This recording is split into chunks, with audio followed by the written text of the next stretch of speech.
What's going on, everybody? It's your boy Mike Robinson, and this is another episode of Yes, You Know. Let's take a walk. Tonight we have a very special guest on a very special night. Um, my friend, the friend to the show, a friend to the platform. He is a praise and worship leader. He is a minister. He is an entrepreneur. He is a teacher. He is a mentor. He is a role model. He is whatever. Nah, he's just an all around good guy, man. And I always look forward to having him on the show. He's definitely not a newbie to the show, Mr. Ron Courts. We're gonna sit down and we're gonna talk to him today because this is a special day. This is a special week for this young man. He has released a body of musical work entitled Jesus. I mean, what better name can you name a project than Jesus? I mean, you can't do much better than that. We're going to talk to him and just kind of pick his brain and just see, learn about the process, learn about his process and some of the things that he's encountered while creating this body of work. For those of you who may not be familiar with Mr. Courts, I'm going to give him a moment to kind of reintroduce himself and give a little background on who he is and some of the things that he has going on currently. So with that being said, Ron, it's on you. All right. My name is Ronald Courts, and I am a praise and worship leader, artist, teacher, music educator. I've been teaching in the public school system for about 17 years. And the artistry of things have been here and there along that span of time as well. And then I've been leading praise and worship at my church for approximately the same time, so about 18 years there. It's been a great ride. Music has been a huge part of my life for a very long time, and it's something that has really saved my life and has come to be a best friend. It's the way I worship, it's the way I communicate, it's what I it's a place of peace, a place of therapy. I mean, the whole nine. So everything that people gain from a hobby that they really enjoy, I gained that and more from being a musician and being able to work on it and create and things like that. Awesome. So, as I said, Ron has been on the show several times, and I'm sure that it was a accidental oversight that he did not mention that he was doing this EP. No, we're just gonna go in. I mean, why and why now? So a few years ago, I had been working on music, but I never really put it out, and I just never felt confident enough to. Well, I won't say confident enough. I really didn't feel like it was the right time, and the reason being was because I didn't have a lot of time to devote to putting it out or to really get it ready to put it out. So fast forward, there was an opportunity that presented itself that gave me kind of like a one-stop shop of getting my music ready and getting it to a place where I could put it out. And that was, man, I would say that was maybe 2 years ago. And I still sat on the music. But the start of 2023, I said, you know what, man, I got this music. I really want to do something with it. And I'm tired of just saying that I'm going to do something and telling my musician friends and telling my worship leader friends that, hey, we're going to do this and do that. I got plans to do this, do that. And I never do it. So I said, all right, man, you know what? No matter what comes in to play, work, schedules, doesn't matter. I'm going to put this music out and I'm going to do it so that I can make sure that, at least for me, I say, you know what? I did this and I know the music that I've created has blessed me. So why not, put it out for someone else? So now I put it out now as far as the summertime because I felt like the music, the single that I wanted to introduce was something that could be relative for the summer, and that it could resonate during the summer months. It's not It's not heavy. It's lighthearted. It's, it's a little bop. It really is something that you can play in your car as you ride in the summertime, windows down, so forth and so on. But that was my, I guess, my entry point. And so of course now that I put it out, it's been an amazing, journey. And I guess my appetite is now, you know, hungry to put out more music because I have more music. I just hadn't put it out yet. And so now that I have this out, definitely be looking for more music from me in the coming months.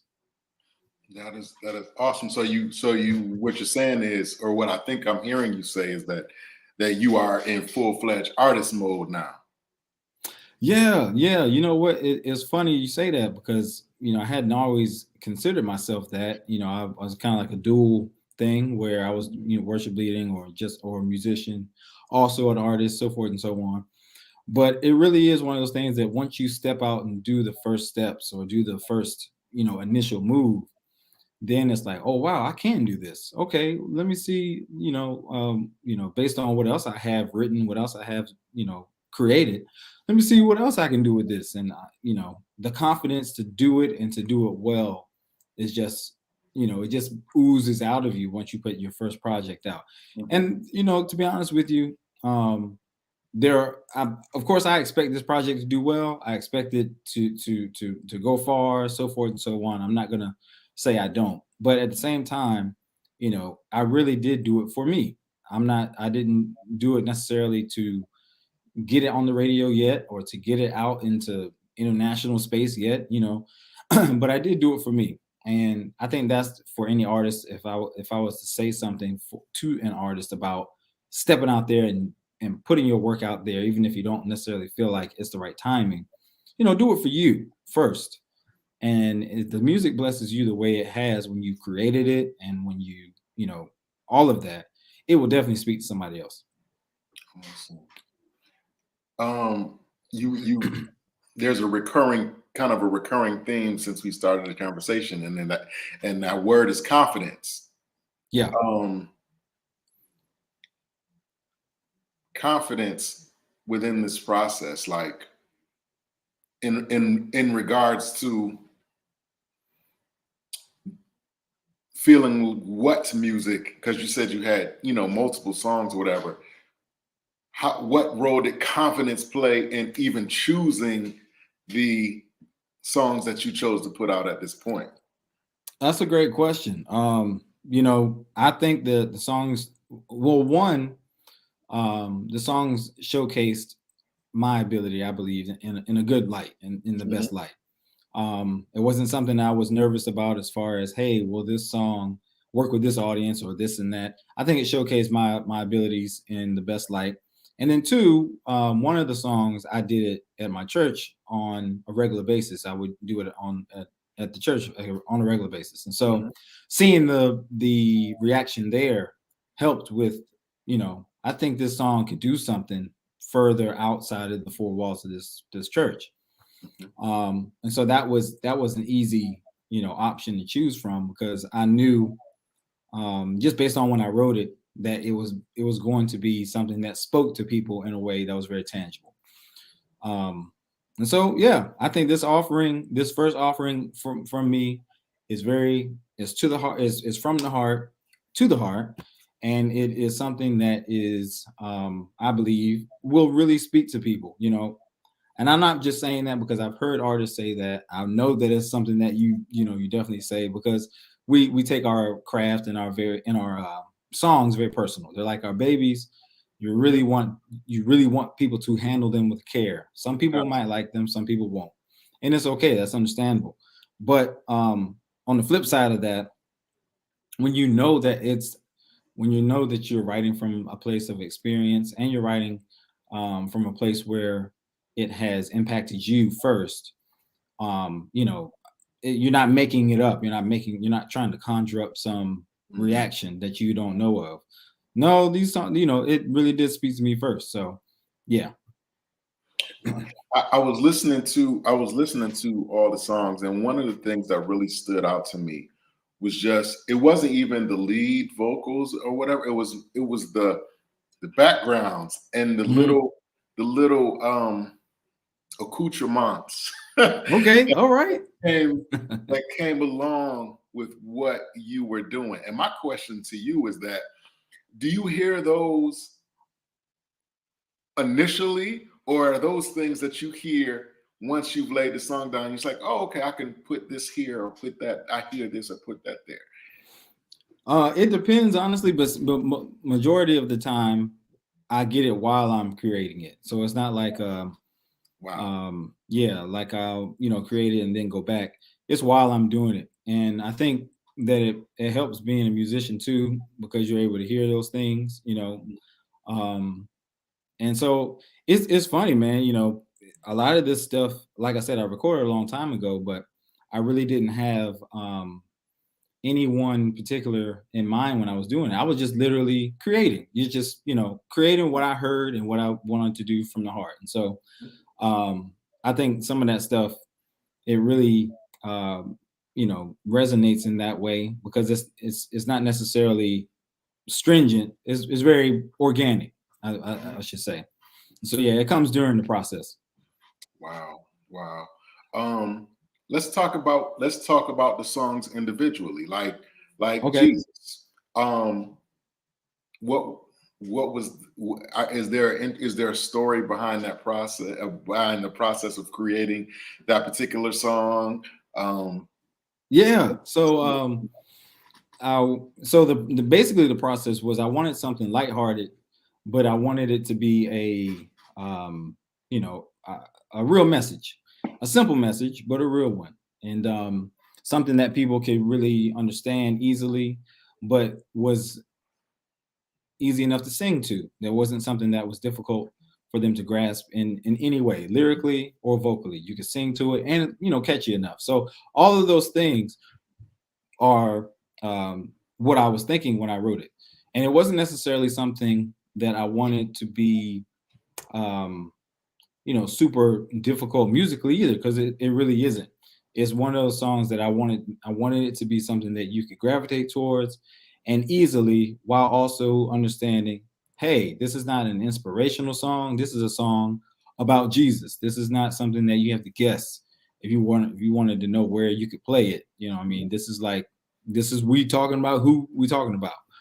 And the main point of the song, I wanted him to be, of course, the main theme. So process, I laid the chords down first, had a little groove I put to the chords, and then the words just started flowing from there, and the chorus started flowing very easily because I wanted to be simple. So I think that was the main thing, having that little bop to it, something that wasn't necessarily traditional sounding, wasn't right. necessarily traditional gospel sounding, Right. was on purpose too, because I didn't want that to be the I didn't want you to be able to just pinpoint it and say, hey, this is just a traditional gospel sound. But Right. I think that overall that song is one of my favorites because it's so easy and catchy to sing.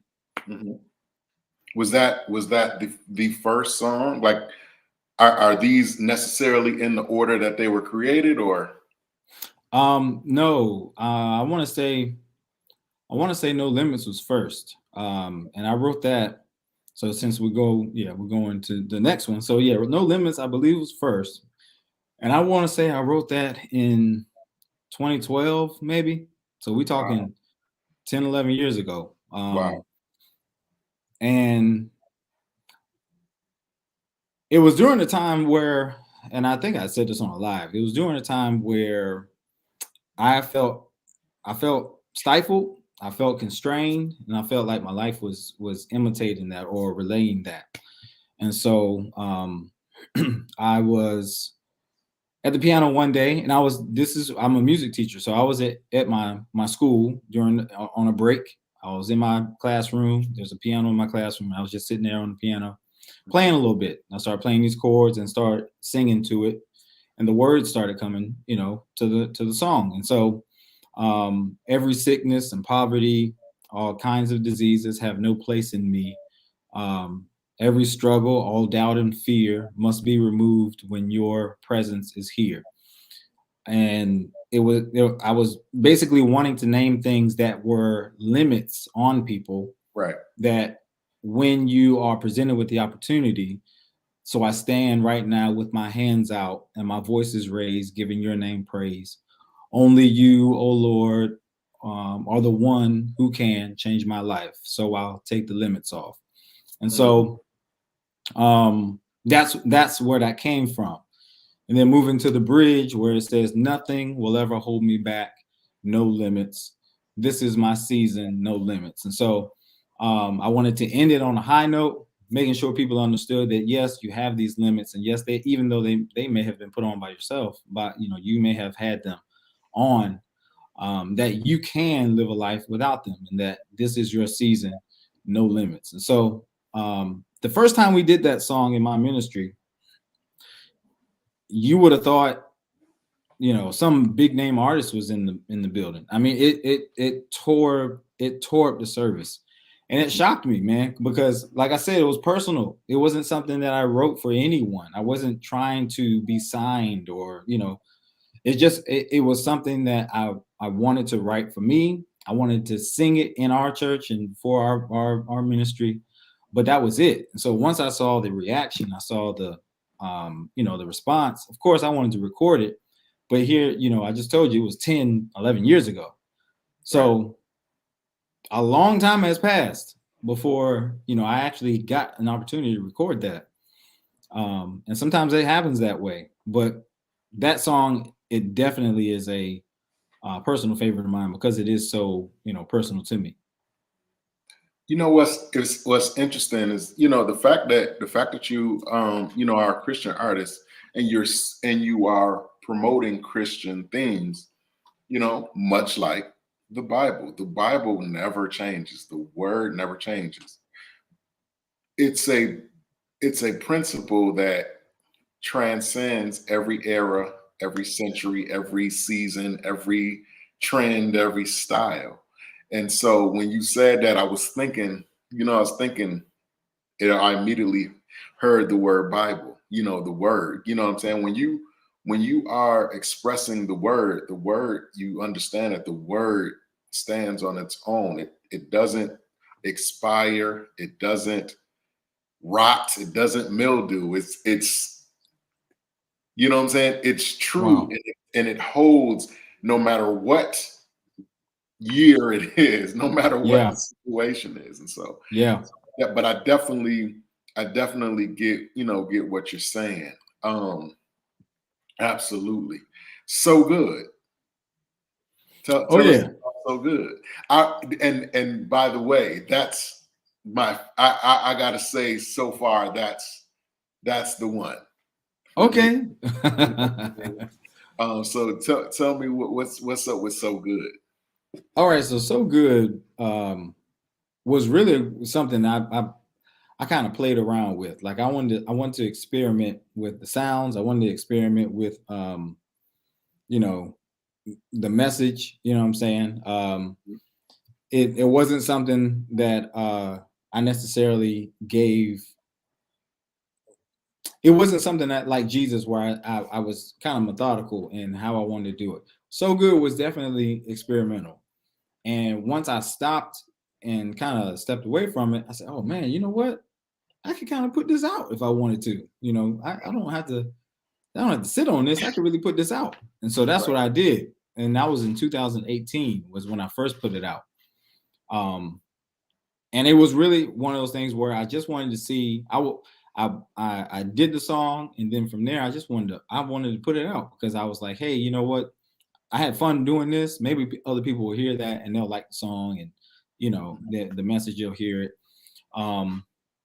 But once I heard it and I said, you know what, this is not something that I've heard anyone else do. Like it does sound different, and it sounds fresh, it sounds new. And I'm not just saying that because it's mine. I really haven't heard, I'm a musician. I listen to music all the time. Right. I really haven't heard anyone do something like this. Right. So I said, okay, you know what? Let's put it out. And the reason why I put it back on this EP, even though I had it out in 2018, was because I believe that, you know, it needed another round, basically. Other Right. people needed to hear it again. And so, yeah, it's funny. You know, everyone has their own favorite. Yeah. You're the first person in a while who I've heard say "So Good" was their favorite. So yeah, that's pretty cool. Yeah, and again, it's the details for me. Yeah. Like it's the things that you don't immediately hear, that the average Because person doesn't immediately hear, that you're like, you're a oh, musician too. that's dope. Well, sort of. Okay. I don't necessarily play any instruments proficiently. However, I've been told that I have a musician's ear.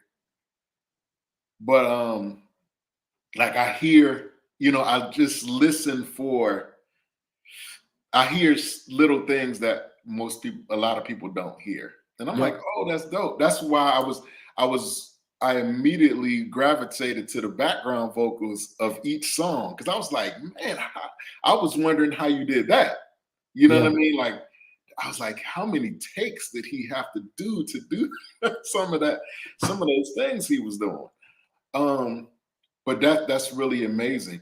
To kind of piggyback off of that, what is was it a challenge for you? And I think I might have asked you this question on a prior interview, but how much of a challenge is it, or was it, for you not to go the traditional route, the quote unquote safe route? Like you hear maybe some of your peers, you know, doing more of a traditional sounding body of work and being successful at it. How much of a challenge was it for you to kind of say, okay, I'm doing it this way and this is how it's going to be? It wasn't much of a challenge, and I'll tell you why. The main reasons why, because I wasn't raised in the church that way. Mm, I wasn't raised in the church, period. You know, I went because my parents made me go, but I wasn't there participating musically. So I was not aware of what that sound was or how to play it or where it came from and how to recognize it. None of that. So, you know, what I offer is literally coming from what I have, what's in me, what I have. It's not coming from what I'm regurgitating because I've learned it over the years and I've been taught that sound or I know the sound of gospel. And there's nothing wrong with that. I think it's needed. Of course it's needed and it's important. I'm not saying it's not. And because to be honest with you, I wouldn't even be doing gospel music had I not heard the traditional sound of gospel music. That's what got me saved. But my offering of, you know, what I have to offer, it just is not in that sound. Now, and could I do it? Of course, I can do it, and I have done it before. But when I sit down to write, when I sit down to play, that's not what comes out of me organically right. first. So when I am creating, it's not difficult to not go there first because that's not what comes out of me first. So um I commend my musician friends and worship leader friends who actually have that sound, because even though, you know, it sometimes it may get a, you know, negative connotation or some sort of um you know, stigma to only be traditional or whatever. You know, that is a sound in a you know, organic thing that is not easy to cultivate. It's not easy to just get up and sing that sort of thing. Right. Otherwise, everyone would be doing it, and everyone's not doing that, because you really do have to have an anointing that goes with that. You know, you Right. know, and we can tell it, we can see it clear as day when you get people who are in the secular room who come to sing gospel, and it just sound like they're singing a song, even though they're singing the same song that we've heard traditional gospel artists sing. They don't have what it is that you are looking for when you are listening for a traditional gospel song, and that is not something that, you know, it's not something that I take lightly. So with that being said, when I sit down, that's what comes out of me, not the others, you know, not the traditional sound.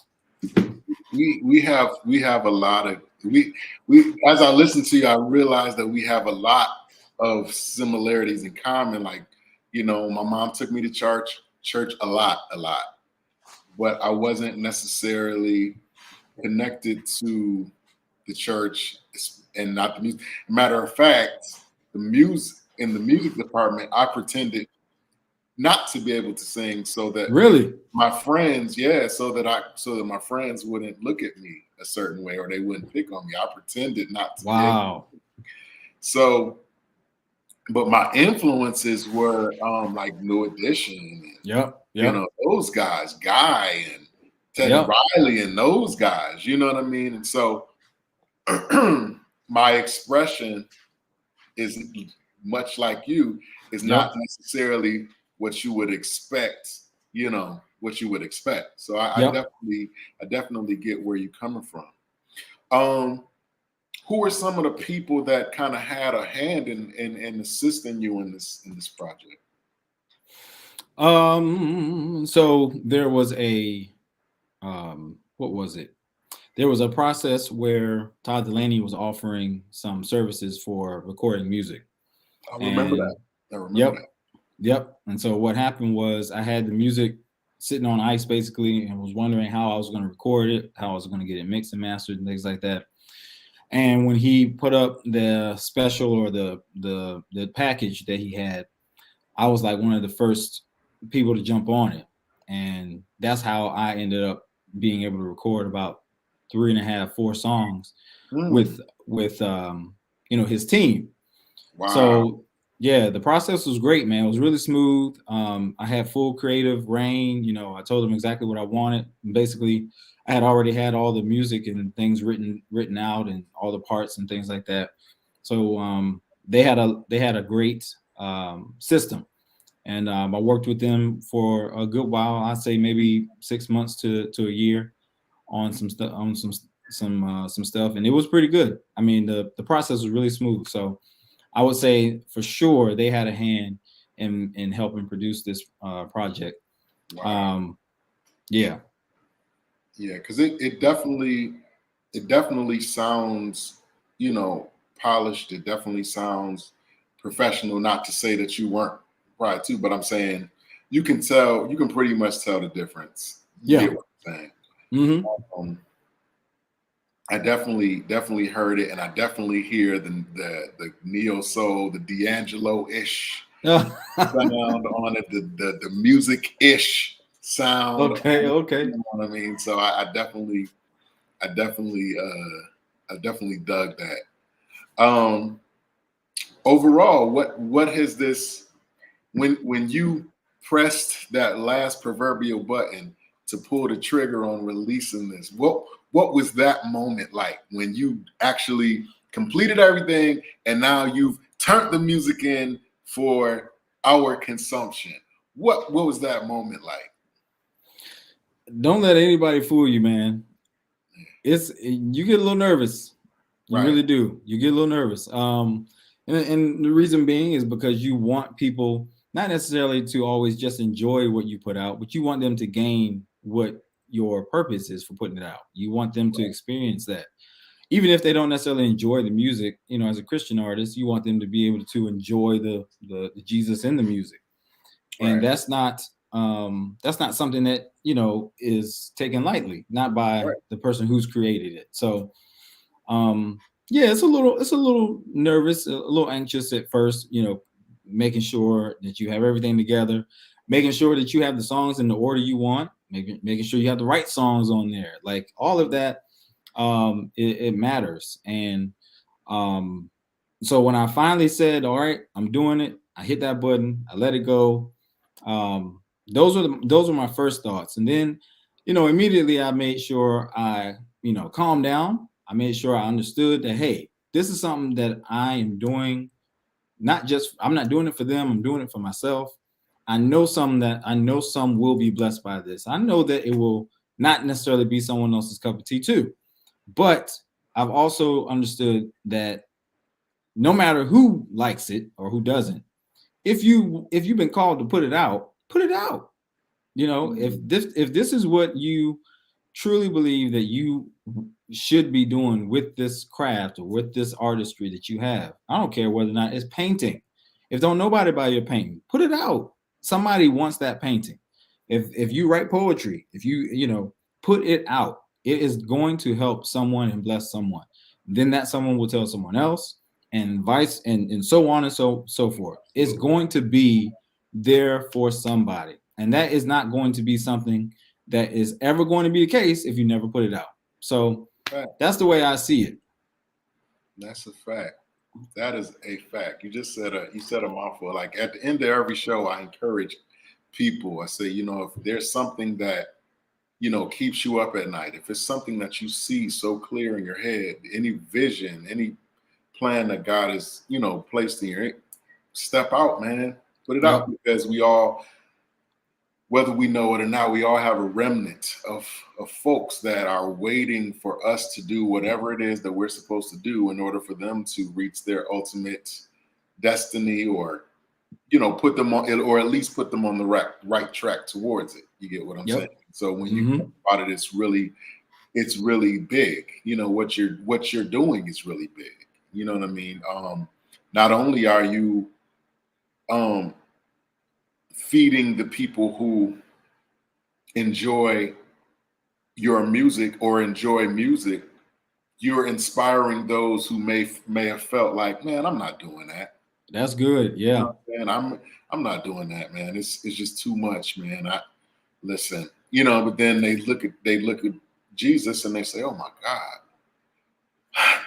let me pull this hard drive out, man. Let me see what's going on. You know what I mean? So it's helpful on so many different levels. And it's funny you say that. That's exactly what happened to me. I saw some people who I know who were putting out music, and I said, man, what are you waiting for? What are you sitting on the sidelines for? You have the music, like they're doing it. They are doing it, and they are doing it unapologetically. Like they're not asking anybody permission. They ain't doing nothing but putting out this music and believing that it belongs out there. And it like just slapped me in the face. Like I was very happy for them, of course, but it slapped me in the face to say, hey man, what are you doing? Let's go.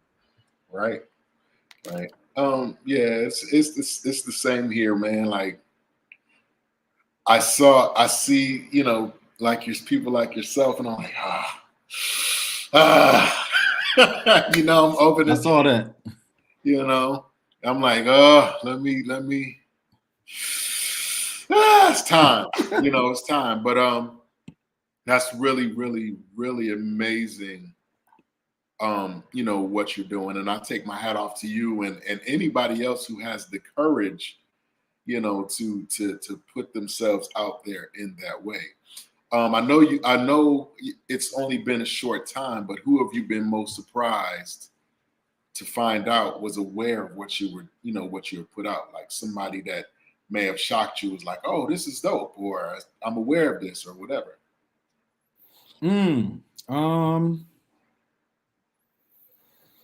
Let me see. I do have a friend who is an artist who actually we've been following each other through social media for a few years, and it was before his career kind of took off. He's had a #1 song on Billboard. He travels the country singing. He knows quite a few very big names in gospel. But I've known him before that, so I knew him when he was like me on my level. Right. And but now he, of course, is much higher in what he's doing. And he supported my stuff first. And it was it's always nice. And he gave me some pointers, gave me some advice concerning putting it out, and what to expect from your own people. Some people that and that rock with you will not support you.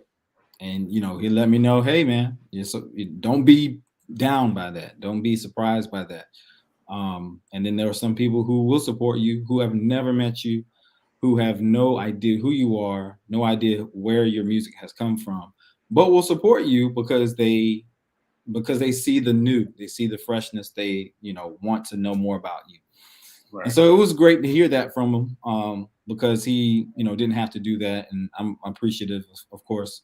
of his career and what he's doing, doing big things. But yeah, that definitely helped a lot. It helped put some things in perspective, because as an artist, especially as a new artist, you don't think of those things. You're just so excited to put your music out. You think that because you like it, everyone else will. Right. You think that because you have so much invested in it, that people will also, at least take the time to listen to it because you have it so much invested in it. And it's just not the case. Not the case with your own people, with people you know well. It's not the case with people you don't know well. It's just, it's just the nature of our art form. It's creative, right. It's subjective. It's not something that is concrete, but it's something that's very near and dear to the heart of those who create it. So that's why I say I always, just put it out, and those who like it will, and where it has to go, it will go. Of course, you want to, do some due diligence with getting it out there, as far as pushing it in different arenas and, marketing it and things of that nature. You want to do that, but you don't want to be so, hungry for the likes or the hearts, and hungry for those people who are giving you all the accolades, that you missed the purpose for why you put it out in the first place. Because, right. I mean, if you wanted those accolades, you can hand a few CDs out to the people in your neighborhood, Right. You know what I mean? So if it's just for that, you're doing it for the wrong reason, and you'll quickly find that out, because it'll humble you real quick if you're looking for the support of those people. Right. Yeah, and that's an interesting point that you brought up. I was gonna say, man, like, it seems to me, it's been in my experience that sometimes you have to go away and then come back. Mm-hmm. You know what I'm saying? And that's kind of an unfortunate truth. Even in the Bible, it talks where Jesus went back to his hometown, and because the people knew who he was, oh, that's just the carpenter's, Yep. You know what I'm saying? The Bible says that he was only able to do a few miracles, you know what I mean? But it wasn't because of him, it was because of the people that should have been the most accepting of him. Yeah. Not really believe it. You know what I'm saying? Sometimes the worst thing a person can do is know you. You know what I'm saying? Right. That's the funny thing. But like I said, it seems like you have the right mindset to press forward. One of the things I also noticed is that you're paying particular attention to the physical copy. Mm-hmm. And with times being where they are, and streaming and that whole thing, I was dying to ask you about that. Like, why are you so purposeful in the physical copy than the stream, and not so much with the streaming? I mean, right. I see people posting pictures holding the physical copy, and yeah, you were promoting the physical copy. So what's the story, behind that? I think that even and I've learned just with this, I've learned that there are still people who enjoy having CDs. It's really not that deep. Really, people still do enjoy having a copy in their hand that is signed by the artist. And it was something that I did not want to take away from those people who still want the CD, because honestly, everyone does stream, but there are quite a few people who don't. And then there's still people, like I said, who want the CD. There's nothing like having something in your hand from the artist, though, knowing that, because it just makes it more personal. And even the people who know me, family members, people who know me or whatever, they still want a signed copy, because it's just personal, you know what I mean? And then though, you have people who still will stream it, of course. But I've also noticed that when I get someone who takes a picture of it, their friends don't know who I am, but they'll see it. Not everyone is going to look me up in their streaming service. Right. They're not going to look my name up because they don't know me yet. But they do know their friend on Facebook or Instagram or whatever, because of how social media is. The web of friends is connected to the other friends, and so forth and so on. So when they post it, they see it and say, "Who is that? Where can I find his music?" And then from there, they may stream it. But to just put out on my own and say, hey, stream this, I've learned that it's not going to work. No, they don't know me yet. So you just do it as a new artist. You do it in many different avenues. Basically, you want to have many different avenues that you are trying to invade so that you can put your music out. The music will also be on the radio soon. Okay. And in a local radio, what is it? 88.1. So shout out but to yeah. you. Yeah. So but that's just, as a new artist, you just got to be, you got to be willing to ask. You got to be willing to find out on your own. They're not going to come to you. Nobody's banging down your door. Nobody's asking you to come perform at their event.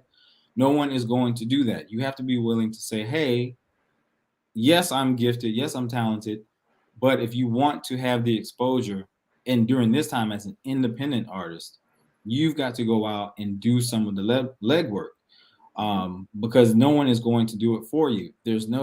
Now you can hire a publicist, you can hire a road manager, you can hire a radio promoter, so forth. You can hire these people, a social media promoter.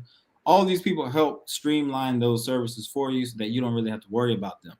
But they have to make a living too. Many of them do that for a living. Many of them don't have another job. That's what they do. So we're talking about having people on retainer for $1,500 a month. And if you have it like that, okay, then do so, because you'll see the results. The results, they definitely show for themselves. Right. People with these #1 hits on radio, they're not there because their song is good. They're there because the money is backing that song in order to get it played on the radio that many times, that often, in that many cities. It's not always because the song is good. And then of course what the people request, based on the song being played, the radio station is going to continue to play that because they need the ratings. They want people to continue to tune in. Mm-hmm. So now they're not going to play something that the people don't want, even if it sounds bad to you. The people want it, they playing it. So right. The point is the point in the matter is you have to know the difference between your art form and your business form. Right. Your business part of the equation needs to kick in when you want this music to go out. If you just want it to go out to your mom and pop and the few family members you have, then there's nothing wrong with that. But if you do want other people to hear it, if you want people to hear it who live states away from you, who may not know who you are, to look you up on a streaming service, right, then you got to find out, ways that you can do that, and creative ways to do it. I've seen many things on Facebook, on social media, where you can put a reel up of yourself and have your music playing in the background. Right. And people don't know your music, but they'll hear that and they'll go look up, hey, what was that playing in the background? Right. It's literally as simple as that. And just thinking outside the box, you know what I mean? That's the main thing. Absolutely. Yeah. I mean, and that's absolutely a fact. Like, I kind of been on this thing where I believe that God gave me this thing, embrace your greatness. Like, what people don't realize is that humility is not the things that we say that we can't do. Like, we do a lot of things under the guise of humility because we think that that's what we're supposed to say. But humility really is accepting what you are more so than it is acknowledging what you are not. Wow. You know what I mean? So like, for instance, I go to God in prayer, not because I'm not worthy, but because I am his child. You get what I'm saying? Wow. Yeah. You know what I'm saying? I don't go because I'm not worthy to latch his shoes. I'm going because I belong to you. You said I belong to you and that I need to come to you. You know what I mean? So what you're saying is right along those lines, as opposed to sitting back and quote unquote being humble and waiting for the calls to come in. No, you accept the fact that God has given you this body of work to share, to put out, to expose to others. So yeah, you call, hey, look, I heard you doing this concert. I would love to be a part of this, or this. That's truly humility. A guy showed me, one of my best friends, shout out to Brandon. when we say I can do all things, right, through God who strengthens me. That first part, when we say I can do all things, right, that in and of itself sounds a little bit arrogant. It can come off arrogant. Mm-hmm. But then when you come back and say through God who strengthens me, that's the humility. You're accepting the ability to be able to do all things, but you're also recognizing from which the power came from. Wow. You know what I'm saying? So, that's what I feel like we need to do. We need to embrace our greatness and instead of being like holding back and quote unquote being humble about it. No, you're supposed to you're supposed to open up. You're supposed to be creative. You're supposed to promote and market and do all these things. You're supposed to. Yep. So when you said that, it just really sparked, that thought is more or less confirmation for what I had been hearing, already.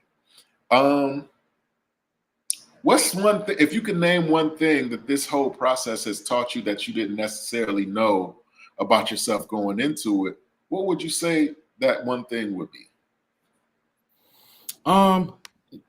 You gotta be fearless, man. Be fearless. There are some things and hiccups along the way that you'll find out that you didn't know. Like, as far as how much CDs cost or how to market yourself, everything. It really all matters because you're no longer under a bushel. You're putting yourself out there, and so you got to be fearless. You have to be able to take the criticism with the praise. You got to be able to take some constructive criticism with your music if you're opening up yourself to that.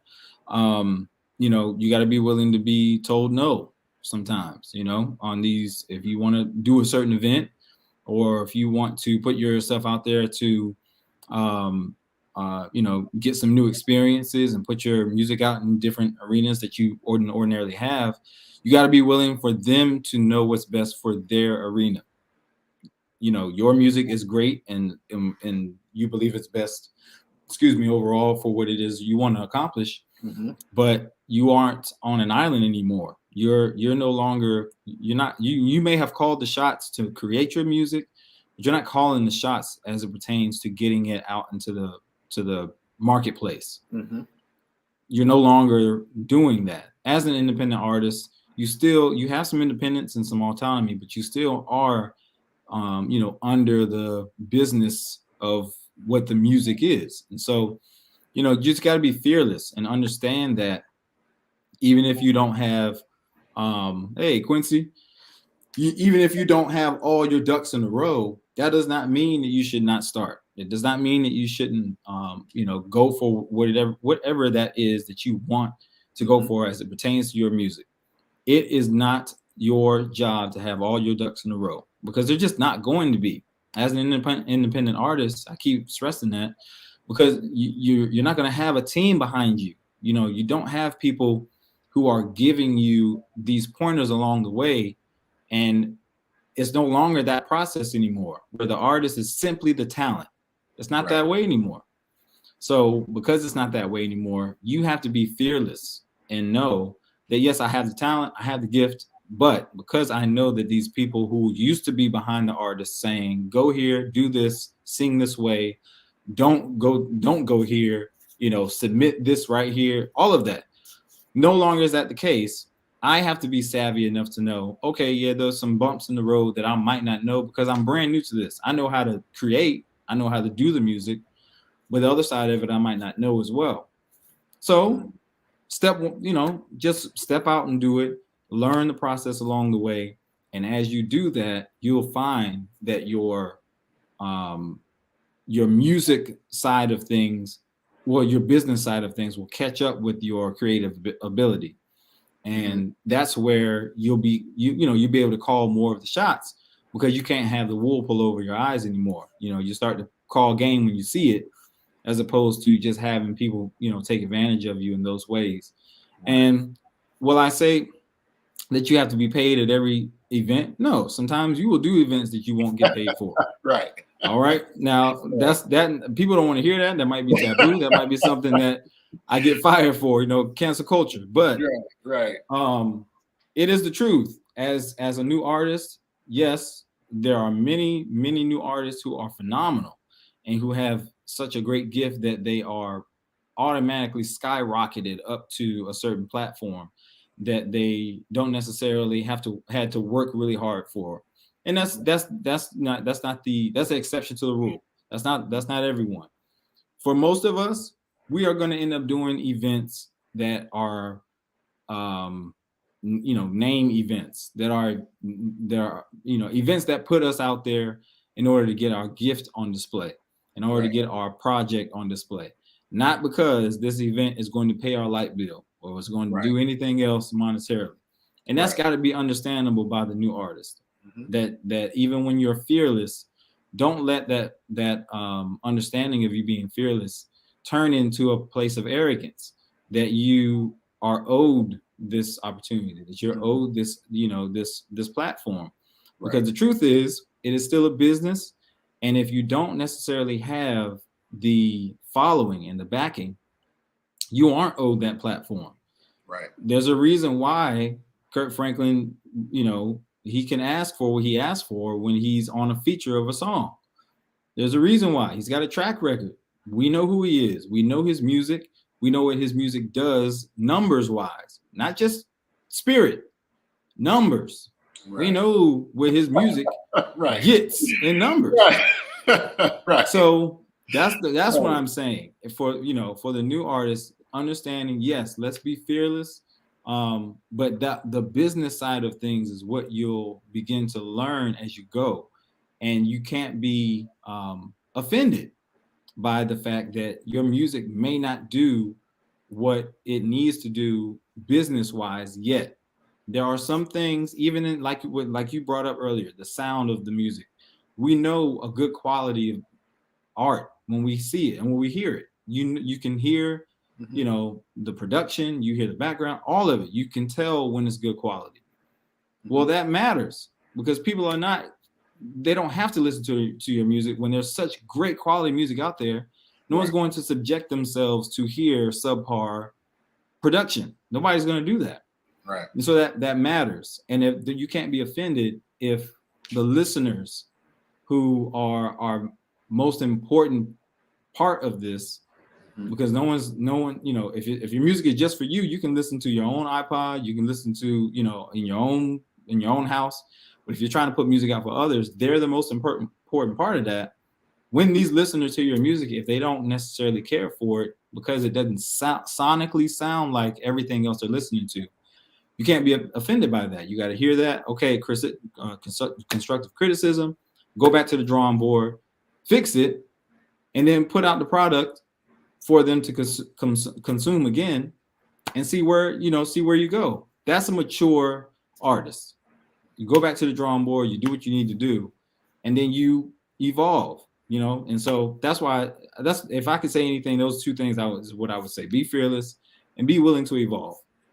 Yes, sir.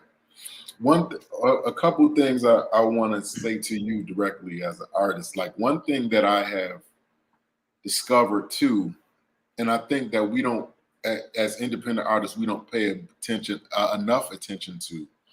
And I don't know if you have or haven't thought of this already, but you have the ability to create your own opportunities. So instead of waiting for the next event, you create your own event. You know what I'm saying? You create your own concert. You create your own engagement. That's great. Yeah. You have the ability. You have built a standing within your circle, within your realm of people that I'm sure that you could do that easily. You know what I'm saying? I think that sometimes we depend more on that big break when we have the ability to create our own. Wow. And then, as opposed to going to ask, they'll come to offer. You get what I'm saying? Wow. Because yeah.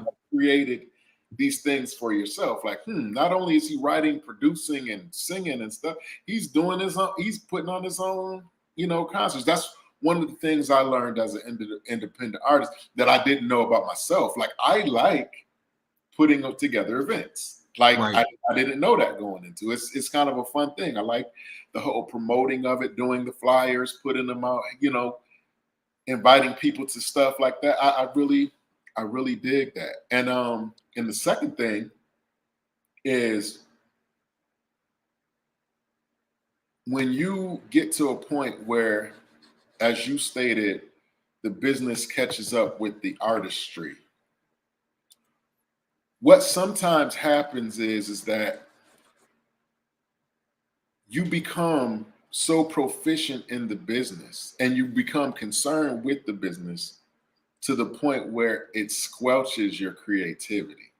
Yeah, that's happened. Yeah. You know what I'm saying? And so some people might say, hey, I can do it all myself, or da da da da. But from one independent artist to another, I would say you pray about that. Yeah. And allow God to bring you the people that can take care of that for you, so that your creativity is not stifled and not. And I'm being led to tell you this. You know what I'm saying? It's not just me telling you for the heck of telling you. I'm being led to tell you this. So, you pray, you ask for whomever to come, the right person to come and say, hey, I'll take the calls for the engagements, or I'll take the calls for the offers and this and that and the third, so that your creativity is not, pressed down, because it can get very frustrating sometimes. Very, yeah. So, with that being said, yeah, I heard. Let me to piggyback off that. I heard Kirk Franklin say one time when he wrote "Smile," he said afterwards, because it was such a big hit, he almost went into a depression because it was such a big hit. Like the pressure to have another one like that was so big. And that's where the business side of things can start to seep into your creativity, because you have to feel like you write, or you right. want to write something like that again. Exactly. So yeah, that's real. It's a real thing. Yeah. Don't forget that freedom. You know what I'm saying? Never lose that freedom that you had when you first wrote Jesus or So Good, or that's good. You know what I'm saying? Don't hang on to that freedom that you had to hear from God to be able to create, what you're doing. What I just got two more questions for you. So going forward, so what's the plan for the project? Is there a release concert? Is there is there anything coming up? That's a great question. So right now I don't have a release concert date, but I do have other music I'm working on. So I don't want to put it out, too fast behind this project that I just put out.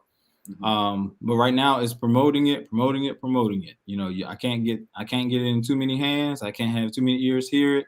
It's promoting it. So that's the main thing right now. And really just having the opportunity, some opportunities have presented themselves for me to go and sing in other places.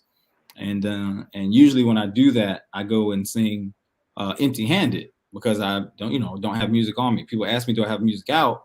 And I always have to say, no, not really, blah, blah. So this time, I can say that, which is really cool. I can actually have it available and say, yes, I do have music out.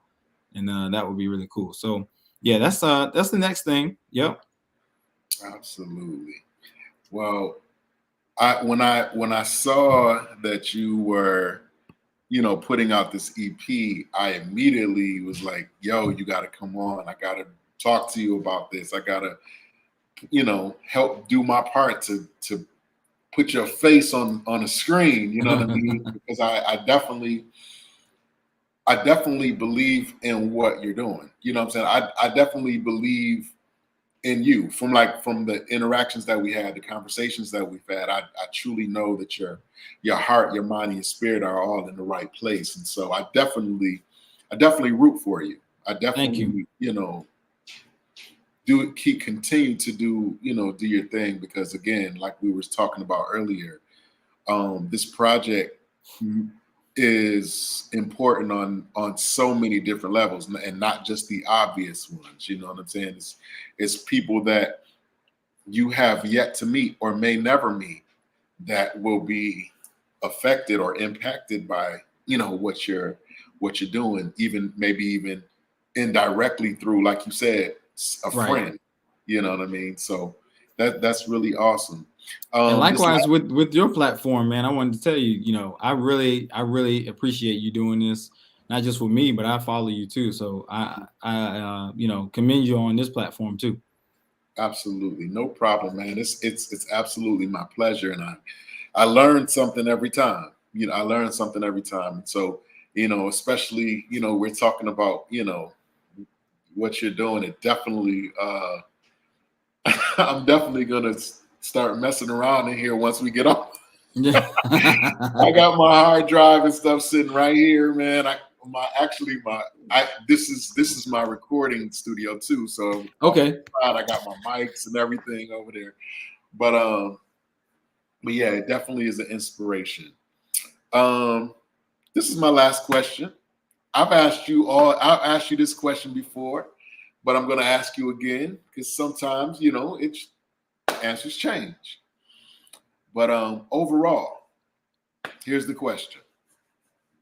What would have to happen in your life, if it has not happened already, for you to consider your life a success? What does success look like for you specifically? Wow, that's a good question, man. Man, you couldn't have led with that one, huh?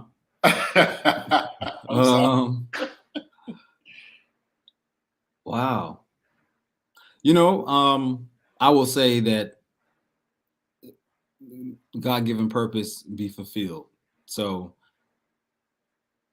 you want to leave empty, and I want to be able to say I used and what He gave me, and I used it to the best of my ability, and I had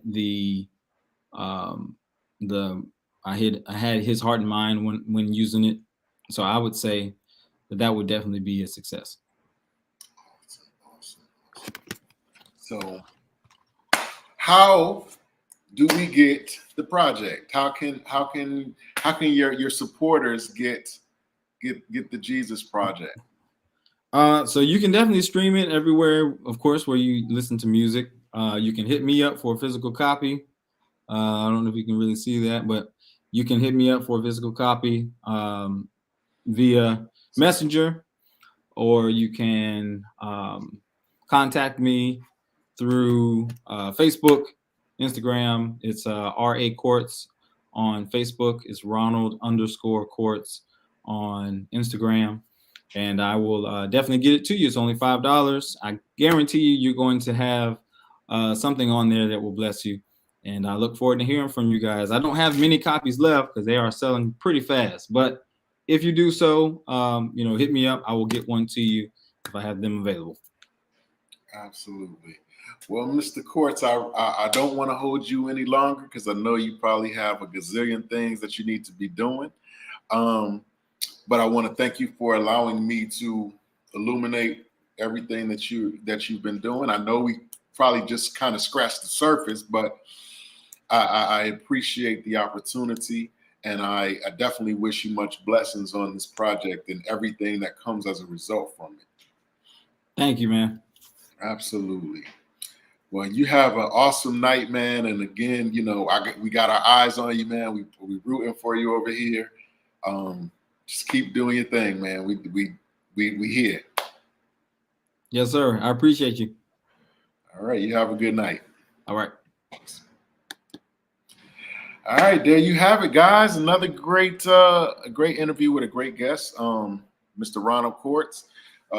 Please check out his project, Jesus, on all streaming platforms, as well as you can go on message him to get a physical copy. Get you a CD. That way you can see who wrote what, who produced what. I'm old school. I still love to know, I love to see those credits and whatnot. So if you were like me, I know you'll definitely want to do that. But yeah, check out his EP, Jesus. EP, Jesus. The EP is called Jesus. You cannot forget that. That's not even easy to forget, man. The CD is called Jesus. I mean, listen, that's easy. So wherever you stream music, is out there, man. You can check it out on all those resources. And again, you can message him on Facebook and or Instagram and say, hey, I want a physical copy, and he'll definitely get it to you. But last but not least, man, as always, man, I want to encourage you guys, if there's anything that keeps you up at night, man, if there's anything that God is showing you in your dreams and your thoughts, when you're by yourself or whatever, you know what I mean, that shows you a vision, man, I encourage you to step out on that vision, man. Do what he has called for you to do. Be who he's called for you to be, because at the end of the day, there is a remnant of folks that are men and women that are waiting, children maybe too, that are waiting, needing for you to make certain moves in order for them to reach their ultimate destiny, because at certain points, we're all connected. So with that being said, man, I want to thank everybody for coming on, man, and watching the show, and I hope you got some stuff out of it. Independent artists out there, man. I hope you got something out of it. I hope you got something that you could take with you, that will inspire you and impact you and encourage you.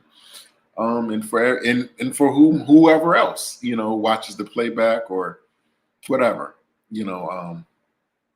other than that, man, I wish you guys much blessings, and I'll see you guys Friday. Other than that, let's take a walk.